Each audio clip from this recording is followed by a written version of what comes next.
Honestly, I started as a digital media major. Pretty quickly switched over to history, and I was a history major for a while, and then switched over to journalism, and journalism is what I ended up sticking with. So my interest actually started whenever I was a high school student at Tolosa Midway out in Annabelle. I was on the school paper there, and I would say that's where my interest in journalism really started. I thought I kind of had a knack for it, but I was pursuing different career paths initially, and then I just found out that journalism was kind of where I belonged, I suppose. At least where I felt like I had a knack for the field. And so I think it was probably my second or third year here at Del Mar that I was actually recruited by, I think it was the editor-in-chief at the time, who later became a good friend of mine. But he said he recognized that I was a pretty good writer, I suppose, and so he said, you should write for the paper. And so I joined the Foghorn, found out that I was decent at it.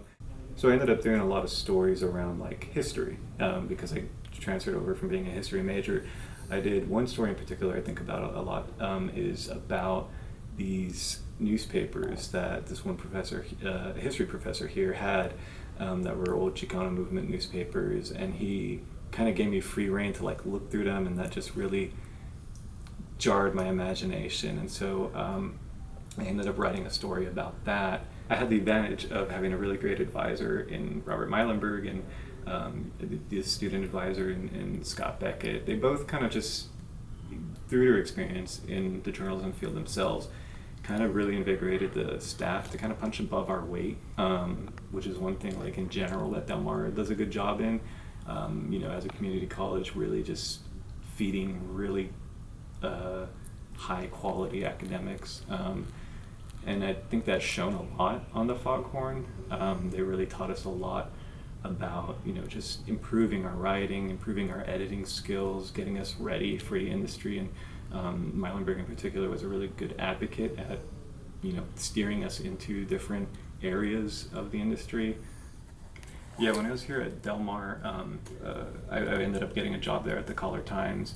On the production desk. I was there at the time doing a lot of designing and copy editing, and that was my first experience in the newsroom. And I remember going in there, it was like, wow, I finally have a big kid job and everything. From there, I worked for another company called Gatehouse Media, doing kind of the same thing, a lot of copy editing, a lot of design work, things like that.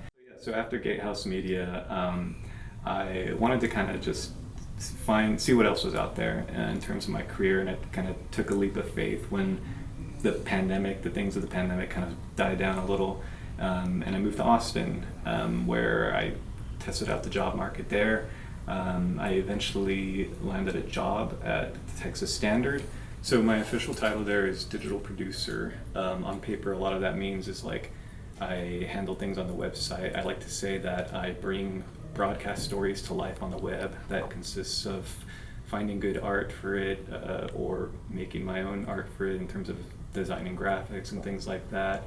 That I did for the Texas Standard has its roots here. It started here actually for me.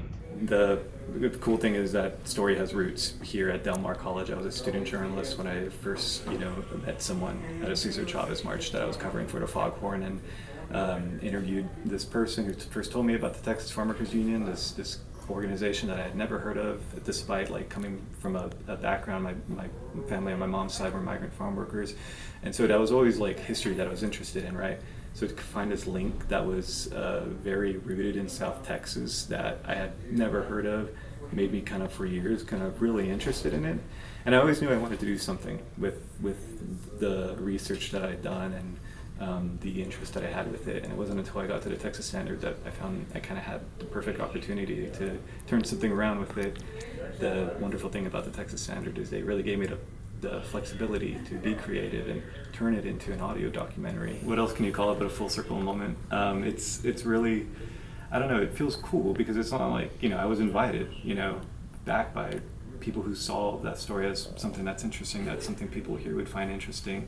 And so it really means a lot to me to come back here and kind of back to my old stomping grounds and share what, I've been able to accomplish, the story that I was able to put out to the world and share that has its roots here at Del Mar College.